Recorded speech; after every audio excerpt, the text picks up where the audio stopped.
why being alone feels safer than being loved.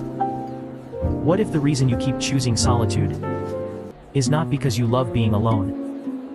What if it is because, somewhere deep inside, being loved no longer feels safe? Some people do not fear people. They fear what happens when people get too close. They fear being seen too clearly, being known too deeply, being needed, then disappointed, being softened, then hurt. And after a while, distance starts to feel wiser than closeness. Not warmer, not happier, just safer.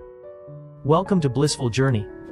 Tonight, I want to talk about a kind of loneliness that looks calm from the outside, but carries a quiet achy underneath. The kind where a person says, I feel like I'm okay on my own. Cursor And maybe blinks. part of them truly believes it. But another part knows that what they call peace is sometimes just the absence of emotional risk. That is the confusing part. Because being alone can feel peaceful. It can feel clean. It can feel quiet in a way love often does not. No mixed signals. No sudden disappointment. No emotional guessing games. No one getting close enough to touch the parts of you that still hurt. Just you. Your room. Your routines. Your own company. Your own control. And for someone whose heart has been bruised by closeness before, control can feel a lot like safety. That is why this subject is so tender, because people often misunderstand this kind of distance.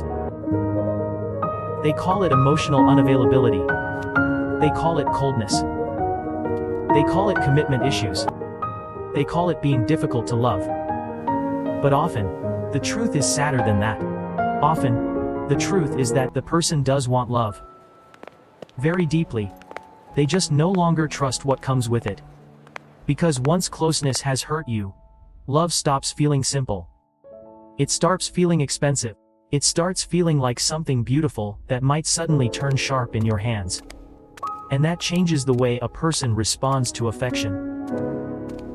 They may still smile, still reply, still laugh, still seem gentle and normal and functional.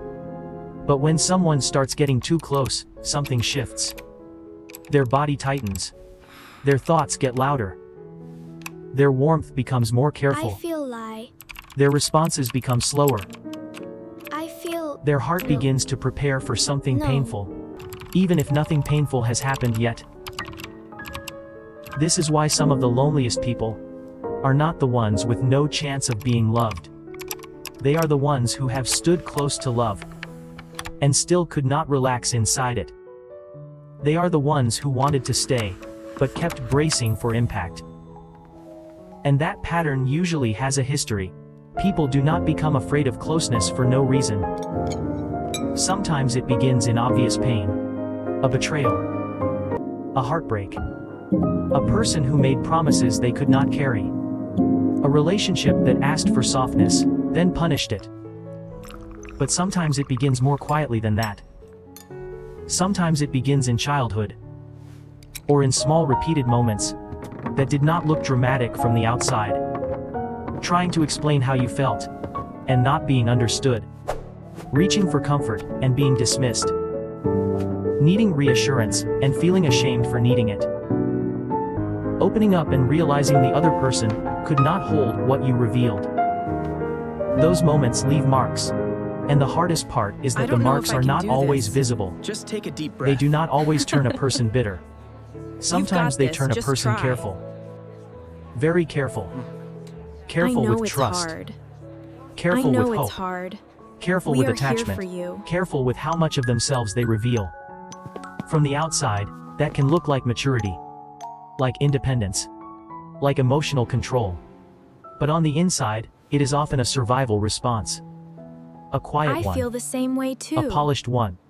A socially acceptable one. But still survival. There was a time when I told myself that I simply preferred being alone. I And to be understand fair, completely. part of that was true. I liked the quiet. That's really thoughtful I of you liked to not share. being watched too closely. I liked not I having to understand explain my completely. moods. Thank I liked you. the relief of not wondering whether someone would misunderstand me that day. It felt peaceful. We're so lucky to have Or each at other. least, that is what I know. called it. This is perfect. But over time, I noticed wish. something painful. Some of what I was calling peace was not actually Can we peace. talk for a minute? I'm listening. It was I relief. just need a second to think. Relief that no one could disappoint me. Relief that no one could get close enough to awaken old hurt. Relief that I would not have to risk hoping for something. I was not sure I could emotionally survive losing. And that realization changed something. Realization changed something in me. Because it meant I was not only protecting my peace, I was protecting my wounds. And the tragedy of protecting your wounds for too long is that eventually, you may also protect yourself from healing. That is the quiet trap. Because this way of living works. It really does. Being alone can feel cleaner than being emotionally entangled. It can We need feel to resolve simpler than this trusting now. someone who might Yes, change. let's discuss it properly. It can feel easier than letting yourself need someone It's been so long. and then discovering I know, they I are missed unreliable. You so much. So the heart makes a Me calculation. It says, yes, We always have fun solitude when you visit. is lonely. I know, me too. Look what But I at least drew. it is predictable. Wow, that's beautiful. Come here, And give me a hug. predictability can become addictive to a wounded nervous system. That is why even healthy love can feel uncomfortable at first. Not because it is wrong. Not because it is fake. Not because the other person is unsafe. But because your body may have learned to associate closeness itself with danger. That is an important distinction. Sometimes the person in front of you is not the threat. Sometimes the threat is the memory your body attaches to intimacy. The delayed reply that feels like abandonment. The shift in tone that feels like rejection. The moment someone cares a little more. And instead of feeling calm, you feel exposed. You do not always say this out loud. You may simply become quieter, more distant, more analytical. You start noticing flaws. You start pulling back a little. You tell yourself not to get too attached. And from the outside, it may look like losing interest. But that is not always what it is. Sometimes you did not lose interest. You lost your sense of safety. That is a very different kind of pain. Because it means the heart is fighting two battles at once. One part of you wants closeness. Another part is terrified of the cost. One part imagines how beautiful it would feel to be understood. Another part remembers how dangerous it felt to trust the wrong person before. That inner conflict is exhausting.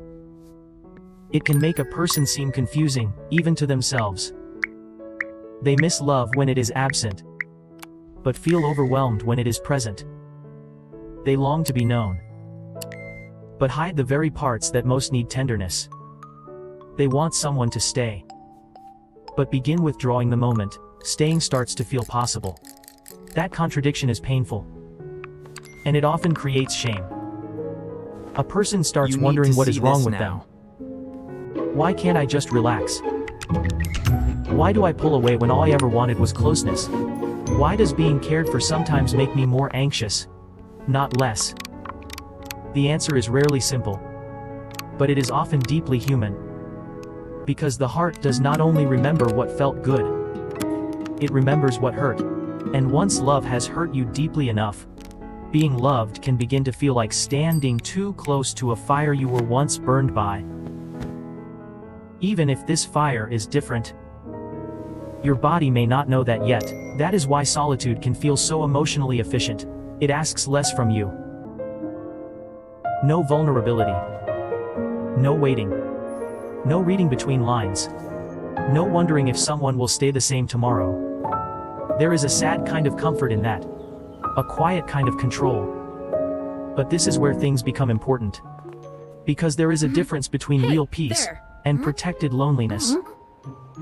You all Real right? peace softens the body. Protected loneliness keeps it guarded. Real peace feels open, alive, breathable. Protected loneliness feels sealed, careful, managed. Real peace does not require you to hide. Protected loneliness often survives by keeping too much of you out of reach. And many people mistake the second one for the first. Not because they are foolish, but because guardedness can feel incredibly calm when compared to chaos. Especially if chaos once wore the face of love. So a person begins to trust aloneness more than affection. Not because affection is unwanted, but because affection feels unstable. That is why some people say they are fine on their own, but still feel an ache when the night gets quiet. Not because they truly want isolation forever, but because what they really wanted was something much more specific. Love that does not feel dangerous. Love that does not rush them. Love that does not make them feel foolish for being soft. Love that does not turn their openness into a wound. Love that does not punish hesitation. Love that understands why trust comes slowly. That kind of love exists.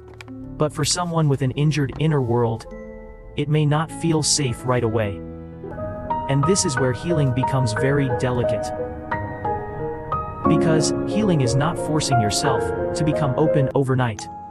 It is not shaming yourself for being guarded. It is not pretending intimacy feels easy when it doesn't. Healing is often much quieter than that. It begins when you become honest about why solitude feels so comforting in the first place.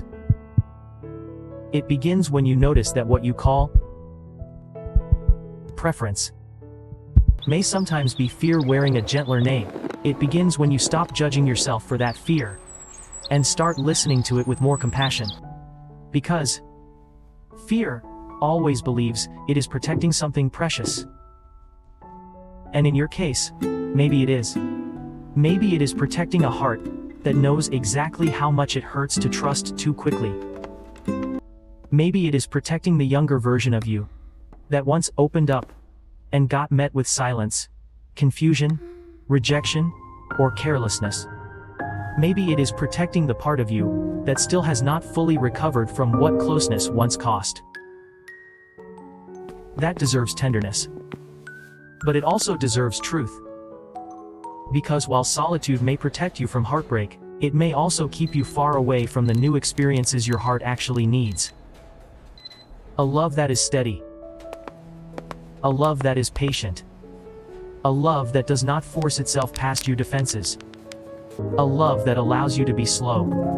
A love that lets your nervous system learn, over time, that connection and safety can exist together. That is how real healing often happens. Not through big speeches. Not through dramatic breakthroughs. But through small, honest experiences. A moment of staying instead of disappearing. A moment of answering truthfully when someone asks how you are. A moment of admitting that care feels unfamiliar. A moment of not turning every soft gesture into suspicion. These moments sound small. But for a heart that has been living in defense mode, they are enormous. Because every time closeness does not become harm, something inside begins to update. Slowly, carefully, tenderly. And that slowness is okay. You do not have to rush toward anyone. You do not have to force your heart open, just because you are tired of feeling closed. You do not have to pretend you are ready for intimacy when your body still feels afraid. But maybe, you can stop telling yourself that distance is the only place where peace exists. Maybe peace is not the absence of love. Maybe peace is the presence of safety. And those two things are not always the same. That is why I think this subject hurts so many people. Because deep down, a lot of people do not want to be alone. They just do not know how to feel safe while being loved. That is a much more tender truth. And I think many people have spent years hiding from it by saying simpler things. I'm just better on my own. I don't need much. I like my space. I'm just not built for relationships. Sometimes those sentences are true. But sometimes they are protecting something deeper. Something that sounds more like this. I don't know if my heart can handle being hurt that way again. Really happy you enjoyed the video and loved Michael too. That sentence carries grief. Thank you so much. But it also carries honesty. And honesty is where healing usually begins. So maybe the question is not whether you love being alone. Maybe the real question is whether being alone has become the safest way you know to avoid emotional danger. And if that is true, there is nothing shameful about it. It only means your heart adapted. Beautifully, painfully, intelligently. But adaptation is not always the same as freedom. Sometimes it is just the shape survival took. And survival, for all its wisdom, can become very lonely when it stays too long. This is Blissful Journey. A place for the truths that ache a little, but help us understand ourselves more gently. And before you leave, I want to leave you with just one thought. Maybe you never really wanted distance. Maybe you only trusted distance more than love. And maybe healing begins the moment you finally tell the difference.